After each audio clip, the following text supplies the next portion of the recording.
அனைவருக்கும் ஆர்சிசியின் அன்பு வணக்கங்கள். இன்றைக்கி நம்ம என்ன பார்க்க போகிறோம்னா, 6ஆம் வகுப்பு முதல் பருவத்திலேருந்து சயின்ஸ்லேருந்து முக்கியமான ஒரு 100 வினாக்கள் பார்க்க போகிறோம். அதுக்கு முன்னாடி நம்ம சேனல் புதுசாக இருந்தவங்க சப்ஸ்கிரைப் பண்ணுங்கள். வாங்க வீடியோக்குள்ளே போகலாம். முதல் வினா பாருங்கள்.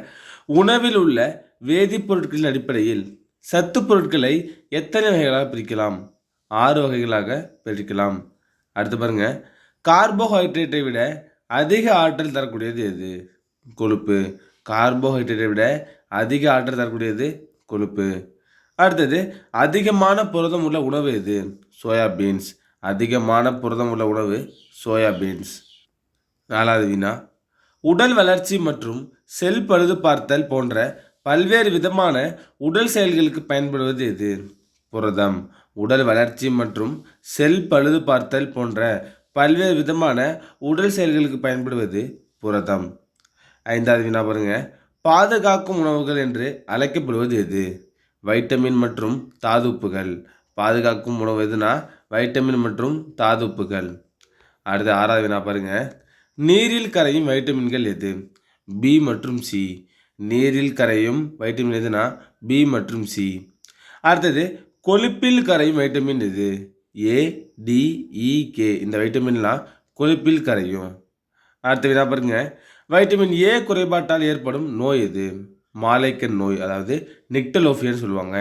வைட்டமின் ஏ குறைபாட்டால் ஏற்படும் நோய் மாலைக்கண் நோய். அடுத்தது, வைட்டமின் பி குறைபாட்டால் ஏற்படும் நோய் என்ன? பெரிபெரி. வைட்டமின் பி குறைபாட்டால் ஏற்படும் நோய் பெரிபெரி. 10வது வினா. வைட்டமின் சி குறைபாட்டால் ஏற்படும் நோய் எது? ஸ்கர்வி. வைட்டமின் சி குறைபாட்டால் ஏற்படும் நோய் ஸ்கர்வி. 11வது வினா. வைட்டமின் டி குறைபாட்டால் ஏற்படும் நோய் என்ன? ரிக்கட்ஸ். Vitamin D rickets. 12வது வினா. வைட்டமின் இ குறைபாட்டால் ஏற்படும் நோய் எது? மலட்டுத்தன்மை மற்றும் நோய் எதிர்ப்பு சக்தி இல்லாமை. முக்கியமானது, வைட்டமின் இ குறைபாட்டால் ஏற்படும் நோய் மலட்டுத்தன்மை மற்றும் நோய் எதிர்ப்பு சக்தி இல்லாமை. 13வது வினா பாருங்க. வைட்டமின் கே குறைபாட்டால் ஏற்படும் நோய் எது?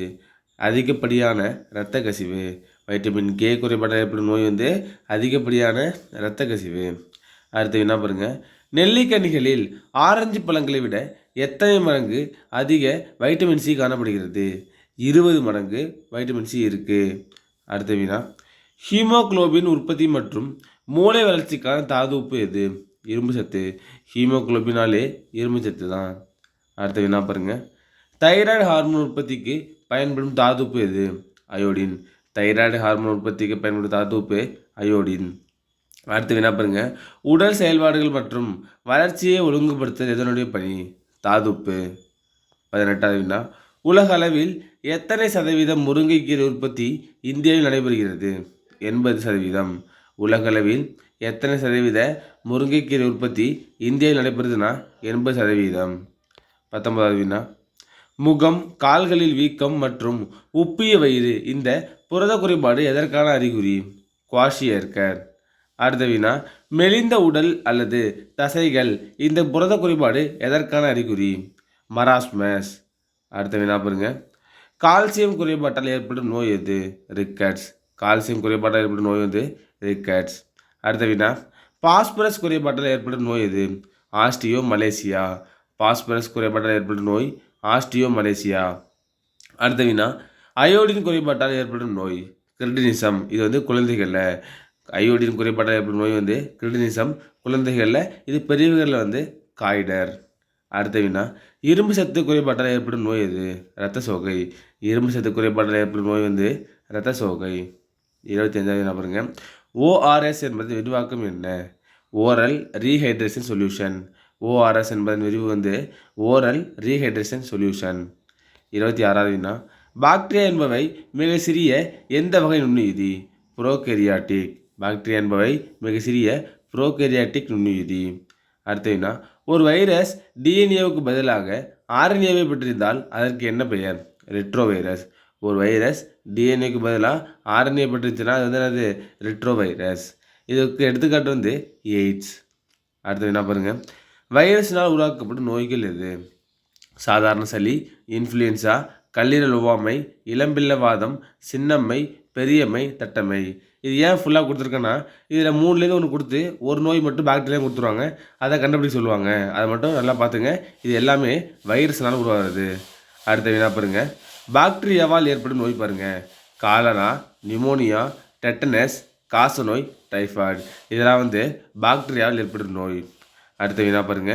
பெரியவர்களில் அயோடின் சத்து குறைபாட்டால் ஏற்படும் நோய் எது? காய்டர் அல்லது முன்கழுத்து கரலை. பெரியவர்களில் அயோடின் சத்து குறைபாட்டால் ஏற்படும் நோய் காய்டர் அல்லது முன்கழுத்து கரலை. அடுத்த வினா பாருங்க. உயிரினத்தின் மிகச்சிறிய செயல்படும் அலகு எது? செல்கள்.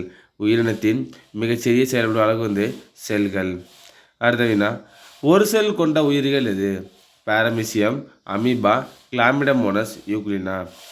ஒரு செல் கொண்ட உயிர்கள் பாரமீசியம், அமீபா, கிளாமிடமோனஸ் மற்றும் யூக்ளினா. 33வது வினா பாருங்க. பல செல் கொண்ட உயிர்கள் எது? மீன், தவளை, பல்லி, பறவை மற்றும் மனிதன். இதெல்லாம் பல செல் கொண்ட உயிர்கள். அடுத்த வினா பாருங்க. ஜூராங் பறவைகள் பூங்கா எங்கு உள்ளது? சிங்கப்பூர்.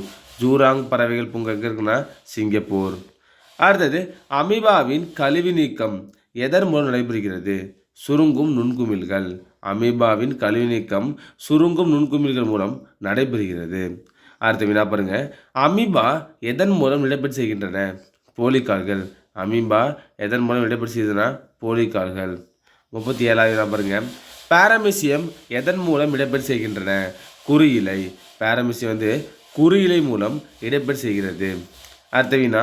யூக்ளினா எதன் மூலம் இடப்பெயர்ச்சி செய்கின்றன? கசையிலை. யூக்ளினா கசையிலை மூலம் இடப்பெயர்ச்சி செய்கின்றன. அடுத்த வினா பாருங்க. மீனின் சுவாச உறுப்பு எது? செவுள்கள். மீனின் சுவாச உறுப்பு செவுள்கள். அடுத்த வினா பாருங்க. தவளை எதன் மூலம் சுவாசிக்கின்றன? இளம் நிலைகளில் செவில்கள் மூலமும் முதுநிலையில் நுரையீரல் மூலமும் சுவாசிக்கின்றன. அடுத்த பாருங்க. பறவையின் முன்னங்கால்கள் இரண்டும் என்னவாக மாறுபாடு அடைந்துள்ளது? இறக்கைகளாக. 42வது வினா. இருவிழி பார்வைக்கு எடுத்துக்காட்டு? பறவை.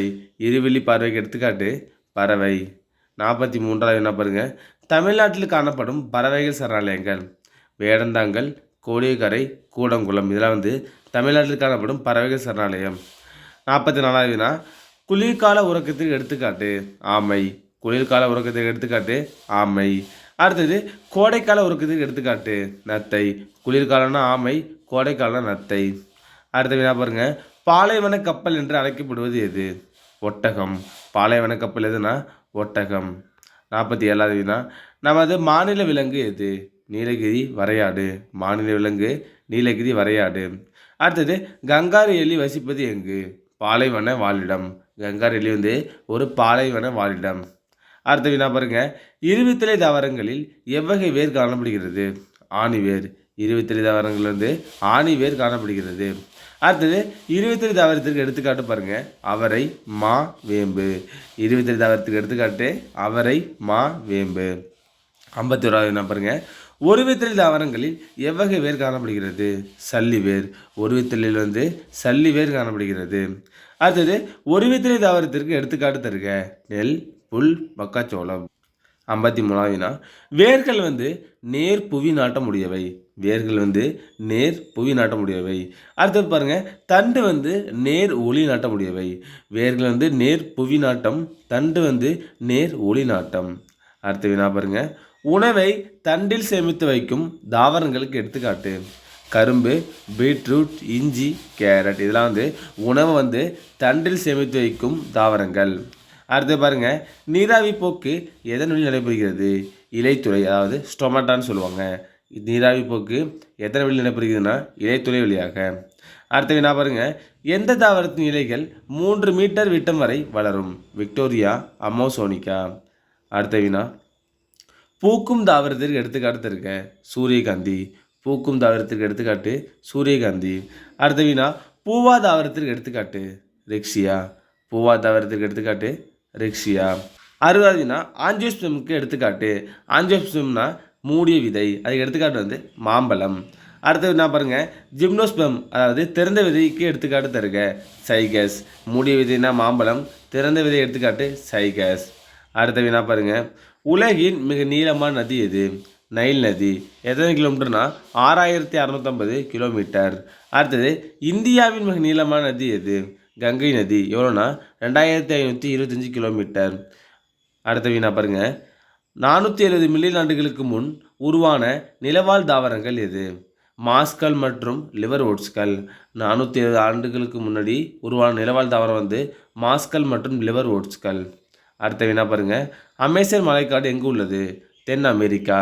அமேசான் மலைக்காடு தென் அமெரிக்கா. அடுத்த வினா, புல்வெளி வாழிடத்திற்கு எடுத்துக்காட்டு? சவானா. புல்வெளி வாழிடத்திற்கு எடுத்துக்காட்டு சவானா. அடுத்த வினா பாருங்க, பாலைவன வாழிடத்திற்கு எடுத்துக்காட்டு? சப்பாத்தி கள்ளி, சோற்றுக்கற்றாழை, பிரயோஃபிலம். இதெல்லாம் வந்து பாலைவன வாழிடம். அடுத்தது, ஒவ்வொரு ஆண்டும் அக்டோபர் மாதம் முதல் திங்கட்கிழமை என்ன நாளாக அனுசரிக்கப்படுகிறது? உலக வாழிட நாள். ஒவ்வொரு ஆண்டும் அக்டோபர் மாதம் முதல் திங்கட்கிழமை வந்து உலக வாழிட நாள்.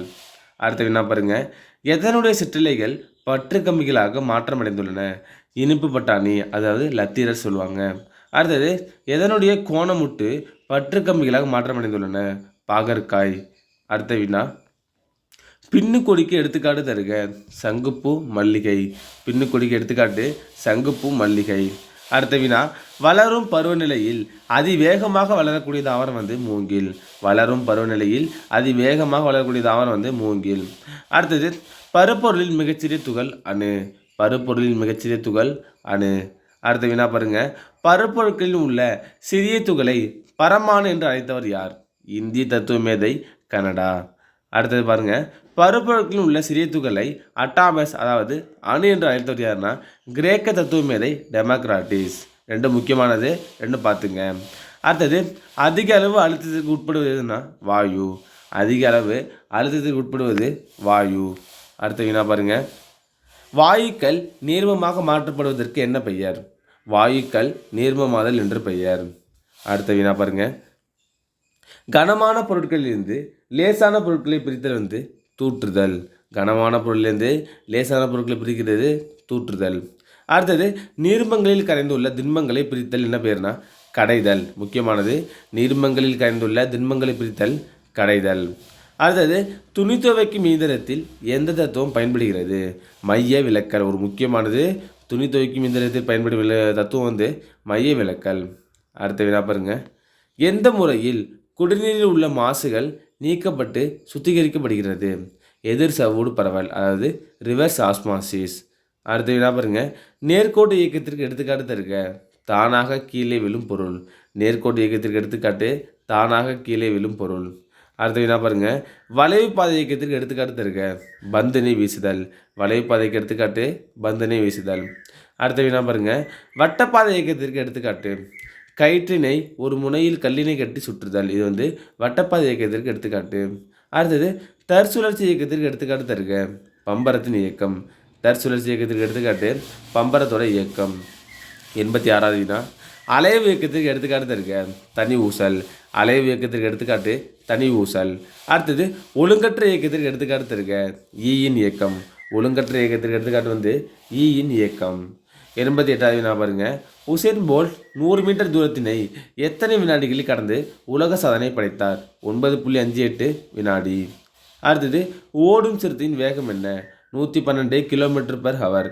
இதே வந்து மீட்டர் பர் மினிட்ல சொன்னீங்கன்னா 31 மீட்டர் பர் செகண்ட். அடுத்த வினா பாருங்க, ரோபோட் என்பதன் பொருள் என்ன? உத்தரவுக்கு கீழ்ப்படிந்த ஊழியர். இது எந்த மொழி சொல்லுனா செக்கோஸ்லோவேக்கியா என்ற வார்த்தையிலிருந்து இந்த ரோபோட்டுங்கிற வார்த்தையை எடுத்திருப்பாங்க. அடுத்தது, தானியங்கி வாகனங்கள் கடக்கும் தொலைவை கண்டறிய பயன்படுத்தப்படும் கருவி வந்து ஓடோமீட்டர். தானியங்கி வாகனங்கள் கடக்கும் தொலைவை கண்டறிய பயன்படுத்தப்படும் கருவி வந்து ஓடோமீட்டர். 92வது வினா, மெட்ரிக் முறை அலகுகள் அல்லது திட்ட அலகுகள் யாரால் உருவாக்கப்பட்டது? பிரெஞ்சுக்காரர்கள். எந்த ஆண்டுனா 1790. மெட்ரிக் முறை அலகுகள் அல்லது திட்ட அலகுகள் வந்து பிரெஞ்சுக்காரர்கள் உருவாக்கப்பட்டது எந்த ஆண்டுனா 1790. அடுத்து 93வது வினா பாருங்க, 10 டெசிமீட்டர் என்பது 1 metre. 10 deci equal to 1 metre. அடுத்தது, பொருட்களின் அளவின் எஸ்ஐ அலகு வந்து மோல். பொருட்களின் அளவின் எஸ்ஐ அலகு மோல். அடுத்தது, ஒளிச்செறிவின் எஸ்ஐ அலகு வந்து கேண்டிலா. ஒளிச்செறிவின் எஸ்ஐ அலகு கேண்டிலா. அடுத்த வினா, மின்னோட்டத்தின் எஸ்ஐ அலகு என்ன? ஆம்பியர். மின்னோட்டத்தின் எஸ்ஐ அலகு வந்து ஆம்பியர். 97வது வினா பாருங்க, வெப்பநிலையின் எஸ்ஐ அலகு என்ன? கெல்வின். வெப்பநிலையின் எஸ்ஐ அலகு கெல்வின். நிறையின் எஸ்ஐ அலகு என்ன? கிலோகிராம். நிறையின் எஸ்ஐ அலகு கிலோகிராம். 99வது வினா காலத்தின் இசை அலகு என்ன? வினாடி. காலத்தின் இசை அலகு வினாடி. கடைசி வினா தொலைவின் இசை அலகு என்ன? மீட்டர். தொலைவின் இசை அலகு மீட்டர். நண்பர்களே, இன்னைக்கு நம்ம 6ஆம் வகுப்பு முதல் பருவத்திலேருந்து சயின்ஸ்லேருந்து முக்கியமாக 100 வினாக்கள் பார்த்தோம். நன்றி, வணக்கம். நாளை மற்ற வெளியே சந்திப்போம்.